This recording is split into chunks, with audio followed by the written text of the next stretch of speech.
चलो तो देखो, स्टैटिस्टिक्स नाम है चैप्टर का। ठीक है। 14.1 में उतना कुछ खास थ्योरी पढ़ाने का जरूरत नहीं है। उसमें देखिए क्या है। Give 5 example of data you have collected from your day to day life. ठीक है। अब डे टू डे लाइफ में तुम क्या क्या डाटा कलेक्ट करते हो। देखिए क्या होता है। मान लो कि तुमको 100 रुपया दिया गया। ठीक है। तुम क्या किए, 10 रुपया में 5 गो बिस्किट का पैकेट लिए, 10 रुपया में 10 गो टॉफी लिए, 20 रुपया में 5 गो दूसरा चीज लिए। उसी तरह से तुम 40 हो गया, 60 रुपया में तुम 4 चीज और ले लिए। तो इस तरह तुम हुआ, तुम्हारा डाटा कलेक्ट हुआ। इसको क्या बोलेंगे, इसको हम लोग बोलेंगे यहाँ पे रुपया वाला कॉलम आ गया, और तुम सामान जो लिए उसका यहाँ पे नाम आ गया। ठीक है। तो इस तरह का जो डाटा कलेक्ट होता है उसी चीज को हम लोग एग्जाम्पल में बताना है। कोई भी चीज का हो सकता है। ठीक है ना। जैसे कि मान लो कि क्रिकेट का मैच हो रहा है। क्रिकेट मैच हो रहा है तो इधर प्लेयर का नाम लिख दीजिए और इधर कितना रन बनाया, ये भी एक डाटा हो गया। मान लीजिए कि सचिन है, 10 रन बनाया। ये है 20 रन बनाया। ये है 30 रन बनाया। तो एक एग्जाम्पल इस तरह दे सकते हो। समझ समझ गए। मान लो कि तुम लोग का क्लास है। ठीक है। क्लास है। क्लास हो गया 1 2 3 4 5 तक का बात करते हैं। ठीक है। गर्ल्स, अब बॉयज। क्लास 1 में मान लो कि 5 गो लड़की है, 10 गो लड़का है। 2 गो लड़की है, 14 गो लड़का है। 5 गो लड़की है, 18 गो लड़का है। 18 गो लड़की है, 21 गो लड़का है। 30 गो लड़की है, 45 गो लड़का है। तो ये भी एक प्रकार का डाटा हुआ। समझ में आ रहा है कि नहीं, तुम लोग को समझ में आ रहा है जी? जरूरी नहीं किताब के देख के एग्जाम्पल दिया जाए, 5 गो कुछ भी एग्जाम्पल डाटा कलेक्शन का दे सकते हो। समझे कि नहीं? समझ में आया? ऐसे इसका सोल्ड एग्जाम्पल भी होबे करेगा डाटा कलेक्शन दिया हुआ। लेकिन इसका कोई जरूरी नहीं है, कुछ भी 5 एग्जाम्पल इसमें दे सकते हो। ठीक है। तो ये क्वेश्चन हो जाएगा कंप्लीट, एकदम कुछ नहीं। प्राइमरी और सेकेंडरी डाटा क्या है। ठीक है। मान लो कि, मान लो यहाँ पे दिया हुआ है, देखिए। In the first case the information was collected by individual her self. मान लो कि तुमको भेजा गया। ठीक है ना। मान लो कि शिवम को भेजा गया कहाँ पे, एक स्कूल में, कि बच्चा का गिन के आना है। ठीक है। बच्चा के गिन के आना है कि 9th क्लास में कितना बच्चा है और 10th क्लास में कितना बच्चा है। ठीक है। वो गिन के आया कॉपी पर लिख के कि 9th क्लास में उसमें 100 बच्चा है और 10th क्लास में भी उसमें 100 बच्चा है। ठीक है। दूसरा नाम है, ये अपना डाटा लियान के स्कूल में गया था, कोई ये गिन के लाया, ये अपना डाटा लान के इसको दे दिया। ठीक है। अब इसको भी टीचर कोई पूछा कि इस स्कूल में कितना बच्चा 9th में, कितना बच्चा 10th में, तो ये बता दी फटाक से कि 100 बच्चा 9th में है, 100 बच्चा 10th में है। लेकिन ये तो डाटा गिनने गई नहीं थी ये स्कूल में। तो जो आदमी डाटा गिनने खुद गया था उसको हम लोग प्राइमरी डाटा बोलते हैं। अगर किसी दूसरे का पहले से गिना हुआ डाटा को आप फिर से गिनिएगा तो उसको सेकेंडरी डाटा बोलते हैं। ठीक है। जैसे कि बहुत सारा दुनिया में रिसर्च होता है। रिसर्च होता है ना दुनिया में। एक होता है क्या, कि तुमको स्कूल से कोई प्रोजेक्ट मिल रहा है। स्कूल से कोई प्रोजेक्ट मिल रहा है तो तुम क्या कर रहे हो, यूट्यूब से देख रहे हो। यूट्यूब से देख के आइडिया और तुम बना दिए अपना प्रोजेक्ट। तो तुम्हारा प्रोजेक्ट क्या हुआ, वो प्राइमरी नहीं हुआ, प्राइमरी डाटा नहीं हुआ, वो आपका सेकेंडरी हुआ, क्योंकि आप कहीं से चोरी किए हैं उसको। प्राइमरी तब होता जब ना आइडिया एकदम नया होता आपका। समझ गए ना, तब वो प्राइमरी डाटा कहलाता है। ठीक है। समझे कि नहीं? तो ये कुछ कुछ यहाँ पे देखो, यहाँ पे दिया भी हुआ है। when the data is collected by investigator herself or himself with definite objective in his mind, data obtained is called primary data। और secondary में क्या है कि when the information was gathered from source where already had informed store the data obtained is called secondary data. मतलब पहले से उसके बारे में जानकारी है और फिर तुम उसको ऑब्टेंड कर रहे हो तो सेकेंडरी डाटा। और इन्वेस्टिगेशन, जैसे कि मान लो कि कोई डॉक्टर है और कोई उसका मरीज है, पेशेंट है, कोई पेशेंट आया डॉक्टर से दिखाने तो उससे कुछ क्वेश्चन आंसर पूछेगा ना जी कि क्या रोग है, क्या है, कैसे है, तो कुछ रिपोर्ट बनाता है डॉक्टर। ठीक है। एक दूसरा डॉक्टर है, फिर उसी रिपोर्ट के आधार पर, इसका बनाया हुआ रिपोर्ट के आधार पर ये दवाई लिखेगा, तो इसको सेकेंडरी डाटा। मान लो कि अब मरीज मर जाता है, या कोई दवाई लिख के देता है दूसरा वाला डॉक्टर, तो पहला वाला डॉक्टर पेशेंट का पूछताछ किया है और एक रिपोर्ट बना के दिया है, उसके आधार पर दूसरा वाला डॉक्टर क्या किया है, तो उसको दवाई लिखा। दवाई लिखा, वो पेशेंट खाया, मर गया, तो पेशेंट का फैमिली क्या कर दिया, एफआईआर कर दिया जाके। तो कौन फंसेगा, ये सेकेंडरी डाटा वाला तो कहेगा कि भाई हम तो सेकेंडरी डाटा कलेक्ट किए थे, प्राइमरी डाटा तो दूसरा कोई कलेक्ट किया था, तो वो डॉक्टर फंसेगा। समझ गए ना, प्राइमरी और सेकेंडरी डाटा। और नहीं समझे तो ऊपर में डेफिनेशन दिया हुआ है, लिख लीजिए। ऊपर में दिया हुआ है, यहाँ तक प्राइमरी डाटा, और यहाँ से लेके यहाँ तक सेकेंडरी डाटा। और दोनों क्वेश्चन तो हमको लगता है कि बन ही जाएगा। एक एग्जाम्पल से समझा सकते हो, कोई भी एक एग्जाम्पल दे सकते हो, जरूरी नहीं कि यहाँ से थोड़ी किया जाएगा। ठीक है, उसको डेफिनेशन लिख लो सब, प्राइमरी डाटा और सेकेंडरी डाटा समझ में आ गया होगा।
चलो अब आगे बढ़ते हैं, लिख लिए होगे तुम लोग।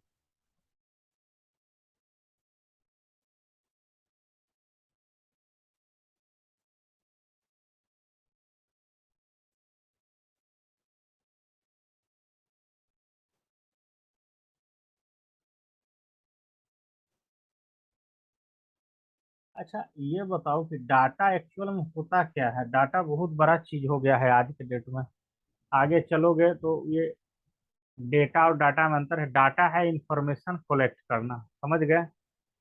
जैसे कि मान लो कि कहीं बम ब्लास्ट हो जाता है, आतंकवादी गतिविधि हो रहा है, तो वहां से भी क्या होता है कि जो भी पुलिस वाला है, इसको पहले से ही इंफॉर्मेशन मिल जाता है, उसी चीज को डाटा कलेक्शन बोलते हैं। जनसंख्या का गिनती होता है कि कितना भारत में मेल है, कितना फीमेल है, कितना चिल्ड्रन है, तो ये भी एक डाटा का कलेक्शन हुआ, तो इसी चीज को डाटा बोलते हैं। कि कोई जनगणना गिना और फिर उसको देख के हम कह रहे हैं कि भारत का जनसंख्या 130 करोड़ है, तो हम लोग सेकेंडरी डाटा बोल रहे हैं, हम लोग गिनने तो गए नहीं थे। चलो आगे बढ़ते हैं, ठीक ना। इस चैप्टर में कुछ था नहीं। चलिए देखिए, इसमें बता रहा है,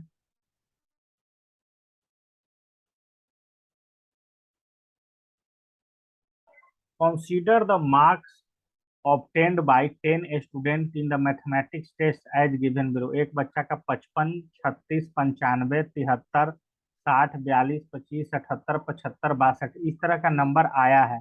इसको क्या बोलेंगे, इसको रॉ डाटा बोलेंगे। रॉ डाटा मतलब क्या होता है कि रॉ डाटा मतलब एक होता है फाइनल फाइनल प्रोडक्ट, एक होता है रॉ मटेरियल।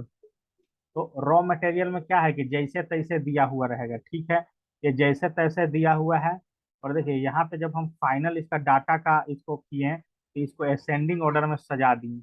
असेंडिंग ऑर्डर में नहीं सजाते तो डिसेंडिंग ऑर्डर में भी सजा सकते। क्या किए कि सबसे कम मार्क्स वाले को पहले 25 नंबर, 36 नंबर, 42, 55, 60, 62, 73 ऐसे करके बढ़ता गया है। समझ गया ना।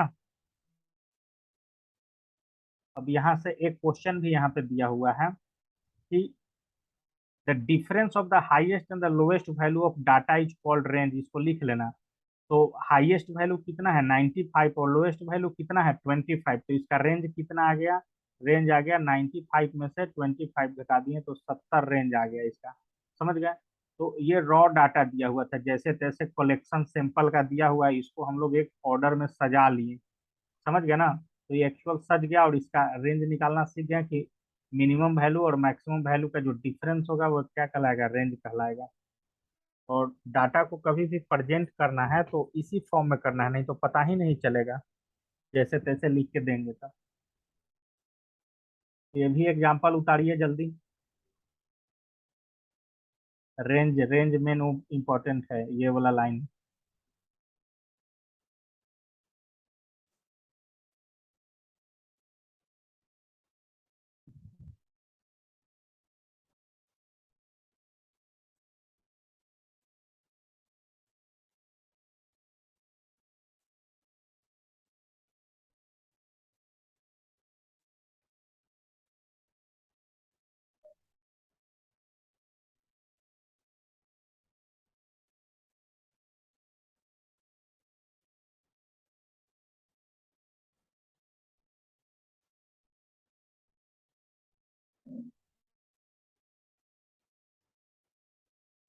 चलो ये वाला तो इजी एकदम था, ये तो समझ में आ गया होगा।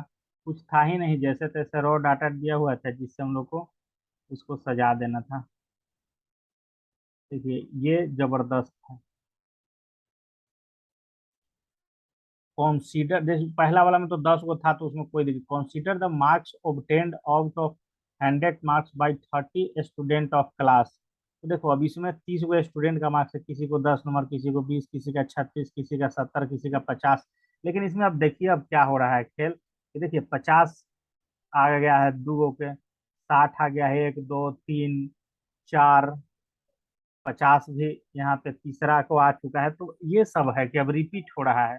समझ गया ना। तो जो चीज रिपीट हो, है ना, recall the number of student who have obtained a certain number of marks is called frequency of those marks.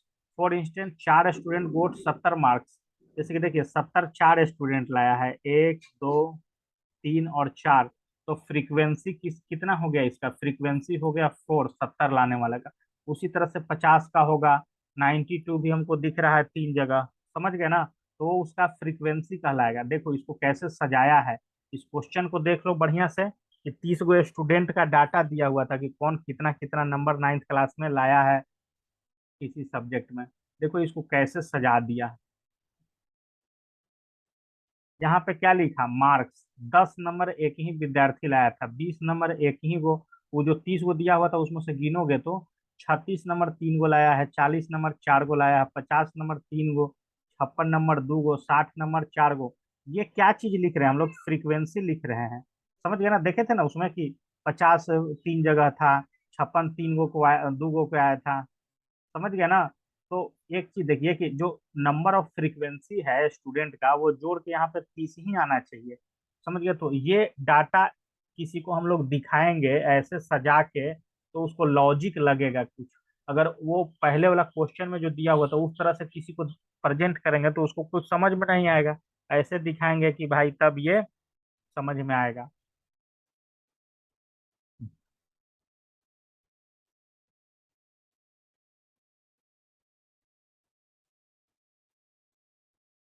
देखिए ये जो टेबल में हम लोग सजाए ना, ये वाला टेबल, मार्क्स और नंबर ऑफ स्टूडेंट, फ्रीक्वेंसी, तो इस चीज को क्या बोलते हैं, इस तरह के टेबल को देखिए यहाँ पे क्या बोलते हैं, इसको लिखना जरूरी है। Under on group frequency distribution table, इसको क्या बोलेंगे, जो टेबल इस तरह का बना था उसको क्या बोलेंगे, on group frequency distribution table और सिंपल फ्रीक्वेंसी डिस्ट्रीब्यूशन टेबल। इसका नाम एकदम जरूरी है लिखना।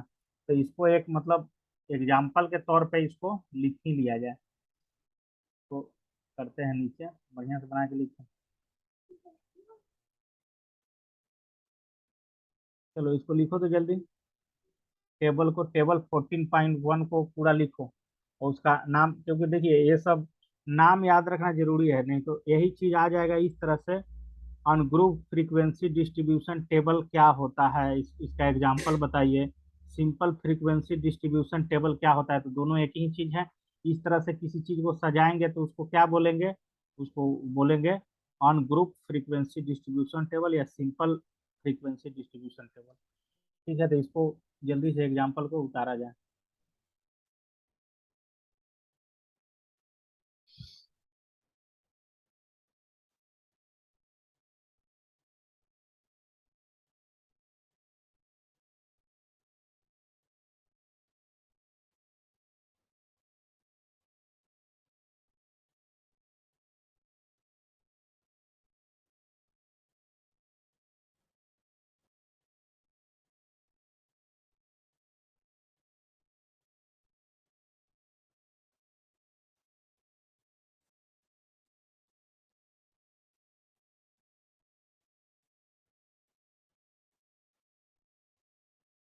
देखिए डाटा का क्या खेल होता है, देखने में कुछ नहीं लग रहा है, लेकिन अगला क्वेश्चन को हम इसी तरह दे देंगे ना सजाने के लिए, तो हालत हो जाएगा खराब।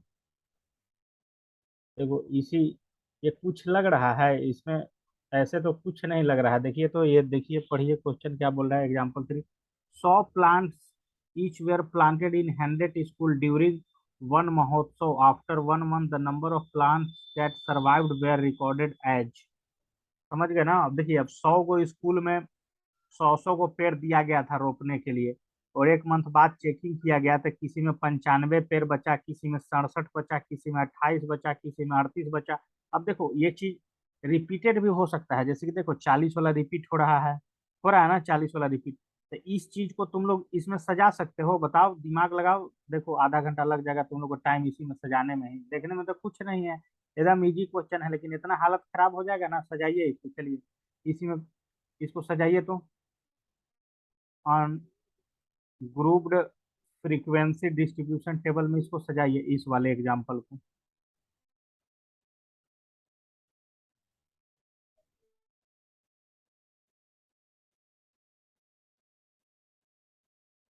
तो क्या करना है, सजा के फ्रीक्वेंसी को जोड़ के यहाँ पे कितना आना चाहिए, 100 नीचे में आना चाहिए। यहाँ पे जितना जितना पेड़ बचा है, मार्क्स की जगह पे वहाँ क्या लिखोगे, प्लांट सर्वाइव, और इधर क्या लिखोगे, फ्रीक्वेंसी, द फ्रीक्वेंसी या नंबर ऑफ प्लांट। तो जल्दी लिखो।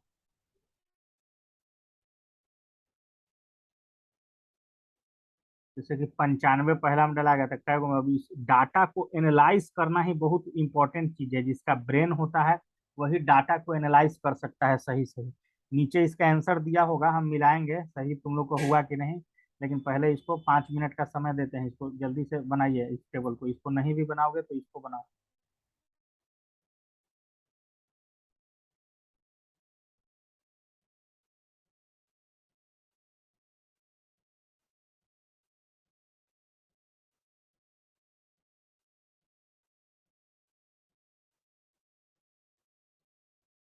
आगे चल के धीरे धीरे पता चलेगा कि इसको और शॉर्ट करके भी सजाया जा सकता है, लेकिन पहले तुम लोग जो मेथड पढ़े हो उसी से इसको सजाओ।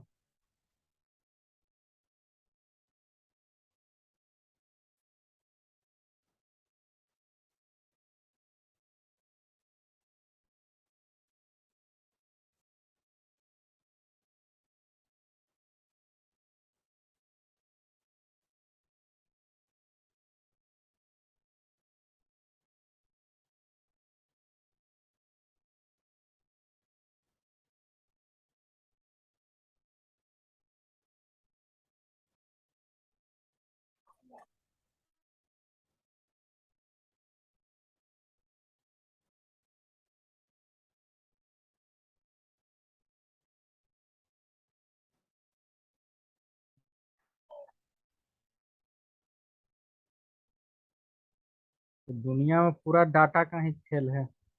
आगे चल के डेटा साइंस का पढ़ाई होता है, इसी तरह का डेटा इकट्ठा करने का, कंप्यूटर में प्रोग्रामिंग में यूज होगा, बहुत सारा स्टैटिस्टिक्स का बहुत यूज है आगे चल के। चार्टर्ड अकाउंटेंट बनना है, कोई भी चीज़ का पढ़ाई करना है, स्टैटिस्टिक्स बहुत इंपॉर्टेंट है उसके लिए। बहुत इंपॉर्टेंट है सब, ब्रेन एकदम दिमाग का बत्ती जला देगा ये सब चैप्टर। ओरिजिनल मैथ समझिए कि ब्रेन डेवलपमेंट वाला यही सब है कुछ नहीं लेकिन बहुत कुछ है।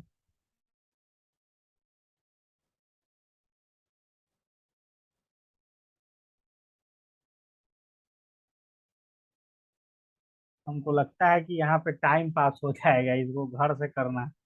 समझ गए ना क्या, कि कर लोगे तुम लोग अभी? बहुत टाइम लग जाएगा घर से करना। कर लो और क्या है, ये वाला कर लो। चलो, चलिए अब 2 मिनट और मिलेगा भाई, ज्यादा नहीं, 2-3 मिनट और।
चलो हो गया जी, उस तरह का टेबल में सजा लिए इसको। टाइम लगेगा यहाँ।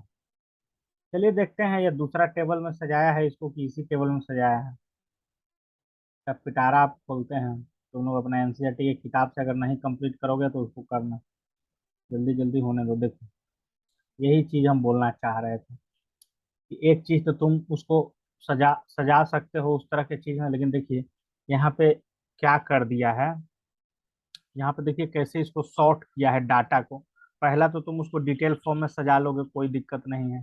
देखिए दूसरा में क्या किया है कि फ्रीक्वेंसी तो चलो तुम लोग भी उसको करोगे तो ये टोटल जोड़ के 100 ला ही देते, मतलब एक एक चीज को कैसे दो तरीकों से बनाया जाए उसी तरह से। देखिए यहाँ पे क्या लिखा है कि 20 से 29 को जहाँ पेयर बचा है वो 3 ही वो था। तो देखिए एक टैली मार्क होता है, इसको सीखिए कैसे होता है। तो एक को कहेगा तो एक से, दो को कहेगा तो दो से, तीन को कहेगा तो तीन से, चार को कहेगा तो एक दो तीन चार से, लेकिन पांच को कहेगा तो क्या करना है, चार लिख के और एक ऐसे काट देना है तो पांच है। समझ गए ना, तो इसको क्या बोलते हैं, ये नोटेशन को बोलते हैं टैली मार्क। ठीक है। जैसे कि तुम देखोगे उस वाले टेबल में कि 20 से 29 में 3 गो स्कूल आ रहा था, मतलब 20 से 29 के पौधा 3 स्कूलों में बचा होता, 30 से 39। देखिए तो यहाँ पे एक देखो रेंज कैसे निकाल दिया। देखो दोनों को डिफरेंस घटाओगे तो 9 9 9 9 9 9 का डिफरेंस है, 20 से 29, 30 से 39, 40 से 49, 50 से 59, 60 से 69, 70 से 79, 80 से। देखिए अब इसमें क्या था, 23 गो आया था तो क्या किए, चार लिख के एक काटा पांच, चार लिख के एक काटा पांच, पांच 10 हो गया, 15 हो गया, 20 हो गया, तीन बच गया तो 23। तो समझे ना टैली मार्क से कैसे रिप्रेजेंट करते हैं। तो देखिए अब इस वाले टेबल क्या क्या नाम हो गया, उस वाले टेबल का नाम था अनग्रुप्ड फ्रीक्वेंसी डिस्ट्रीब्यूशन टेबल, लेकिन इसका नाम क्या हो गया, ग्रुप्ड।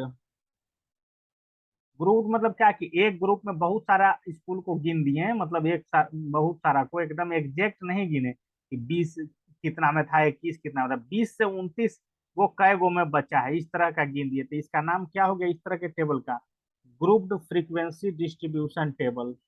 समझ गया ना, ग्रुप फ्रीक्वेंसी डिस्ट्रीब्यूशन टेबल। तो ये भी एक टेबल बना लीजिए और टैली मार्क याद रखिए कि कैसे इसको रिप्रेजेंट करेंगे, क्वेश्चन बनाने में बहुत फायदा करेगा। ठीक है। एक के लिए एस है, दो के लिए एस है, तीन के लिए एस है, चार के लिए एस है और पांच के लिए एस है। ठीक है।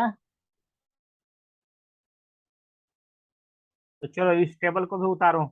14.1 वाला टेबल का नाम था अनग्रुप्ड फ्रीक्वेंसी डिस्ट्रीब्यूशन टेबल, और इस वाले का नाम क्या है? Grouped frequency distribution table.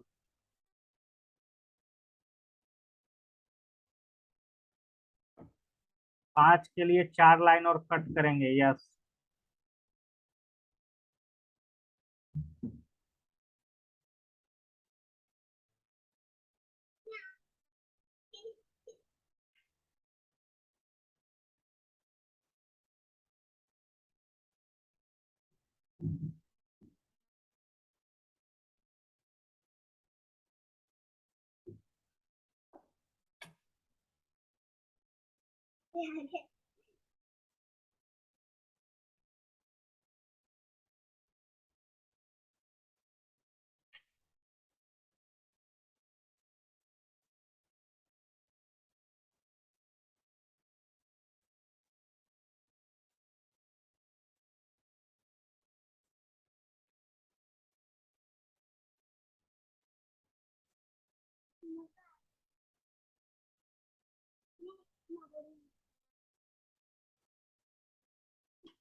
चलो बना लिए तो आगे बढ़ते हैं।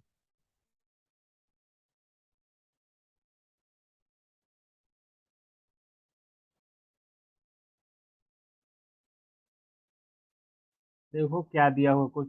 Latus now consider the following frequency distribution table which give the weight of 38 student in a class. नीचे एक टेबल हम दिखा रहे हैं, उसमें 38 स्टूडेंट का वेट दिया हुआ है। उसका टेबल आपको बना के दिया हुआ है, उसको हम लोग देखते हैं। ठीक है। चलिए देखिए।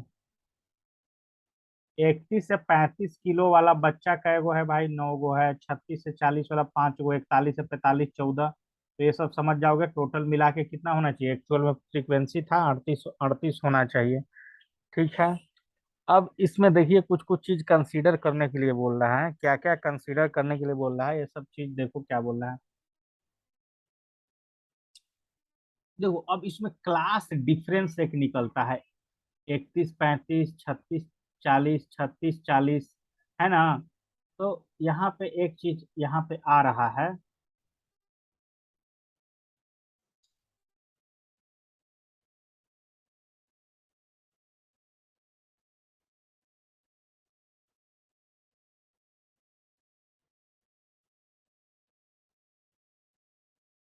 देखिए यहाँ पे कैसे इसको लिया है। जैसे 9 गो स्टूडेंट है ना जी।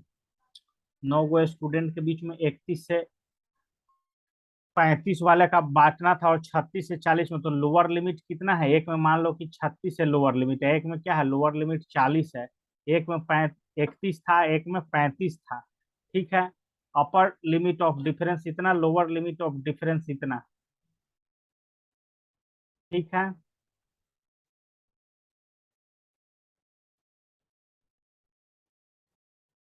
अब डिफरेंस कितना का है 36 और 35 में? ये जो इसका क्या हुआ, ये इसका हुआ अपर लिमिट, ये इसका हुआ लोअर लिमिट। ये दोनों में डिफरेंस कितने का है? 1 का डिफरेंस है। ठीक है। हाफ ऑफ इसका करेंगे तो कितना आ जाएगा? एक का डिफरेंस है तो 0.5 आ जाएगा। अब देखिए इस डिस्ट्रीब्यूशन कर्व को कैसे बांट दिया है। जैसे 31 से 35 वाला चीज को कैसे लिख सकते हैं? 31 में से 0.5 घटा के, फिर उसमें से क्या किया है? 35 प्लस 0.5, डेट इज द, देखिए कैसे लिखा है। 30.5, 31.5, 32.5, इस तरह का चीज होता जाएगा। समझ गया ना? इसी तरह से सब में क्या आ गया? 0.5 का डिफरेंस देते देते यह कहाँ पे आ गया? इस चीज को लिख दिया ये कितना? 30.5 से लेके 35.5 तक। और इसके अगला चीज को क्या लिख दिया? 35.5 से लेके 40.5 तक। ठीक है, इसको दूसरा फॉर्म में एक्चुअल में चेंज कर रहा है, जो वेट इसका दिया हुआ था उसको इस फॉर्म में चेंज कर रहा है। वो चीज ध्यान से देखना है, जैसे जैसे एग्जाम्पल से नहीं समझ में आएगा जब तक क्वेश्चन नहीं बनाओगे। ये मतलब कुछ क्वेश्चन नहीं है, एक्चुअल में इसको सजाने का स्टाइल बता रहा था। देखिए अब तुम लोग को समझ में हो गया होगा स्पष्ट। क्या किया यहाँ पे 31 और 35 था ना जी, 31 और 35 था, इसको क्या लिख दिया, 3.5 लिख दिया, और इसको लिख दिया 5.5 लिख दिया। ठीक है, दूसरा नंबर पर कितना था, दूसरा नंबर पर वहां देखोगे तो 36 और 40 था, इसको एग्जैक्ट 35.5 लिख दिया और इसको 40.5। तो एक फॉर्म में ये सज गया, समझ गया ना, एक फॉर्म में सज गया। वैसे भी थोड़ा कंफ्यूजन हो रहा था, वैसे भी कंफ्यूजन हो रहा था कि एक 31 36 था, फिर एक 31 35 था, फिर एक 36 40 था। तो इस तरह की चीजों में भी कंफ्यूजन हो रहा था, तो और बढ़िया से उस पर रिफाइन किया है डाटा को। समझे कि नहीं, उसी डाटा को और रिफाइन किया है।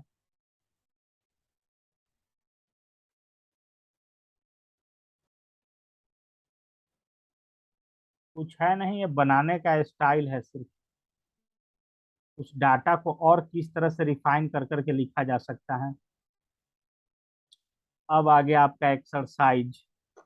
ठीक है, अब इसमें क्या बोल रहा है कि the blood group of 30 student of class इतना recorded as follow, represent the data in the frequency distribution table, which is the most common and what is the rarest blood group among these student. Most common मतलब क्या है कि highest क्या आया है, highest frequency किस blood group का आया है। जैसे कि यहाँ पे ब्लड ग्रुप सजा दोगे एक टेबल में, ए है, बी है, ए बी है, ओ है, यही चार गो है। अब इसमें से गिन के बताओ जल्दी हमको कि ए कितना कितना है, बी कितना का है, ए बी कितना का ब्लड ग्रुप है, ओ कितना का ब्लड ग्रुप है। कुछ ना कुछ लिखोगे तो जो सबसे ज्यादा आएगा वो मोस्ट कॉमन होगा, और जो सबसे कम ब्लड ग्रुप आएगा वो मोस्ट रेयरेस्ट ब्लड ग्रुप आएगा। तो इसको आराम से सजा सकते हो तुम लोग, तो जल्दी से सजा के अब इसका भेजो जल्दी। अब इसमें फ्रीक्वेंसी डिस्ट्रीब्यूशन टेबल में दिया हुआ है, तो उसी तरह से टेबल बना के इसको सजाइए। दूसरा वाला को क्या करना है, ग्रुप्ड फ्रीक्वेंसी डिस्ट्रीब्यूशन टेबल में, ये चीज याद रखना है। तीसरा क्वेश्चन को भी ग्रुप्ड फ्रीक्वेंसी डिस्ट्रीब्यूशन टेबल में।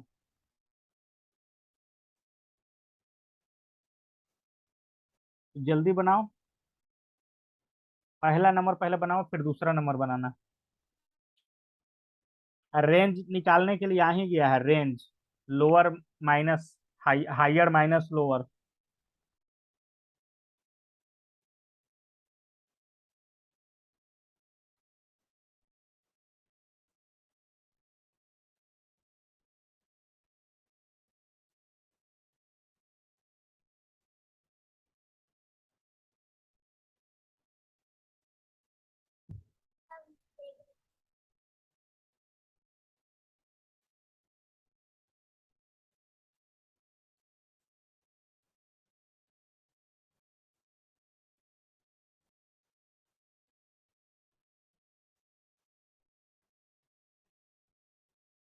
चलिए अब इसका हम लोग क्वेश्चन इसका घर से बनाना, देखो कुछ कुछ क्वेश्चन रहेगा दिमाग से बनाना रहेगा।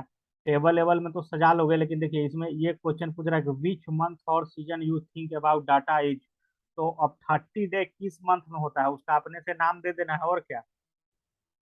तो उसी तरह से इसमें से मैक्सिमम क्वेश्चन तुम लोग को बन सकता है, चाहोगे तो। समझ गए।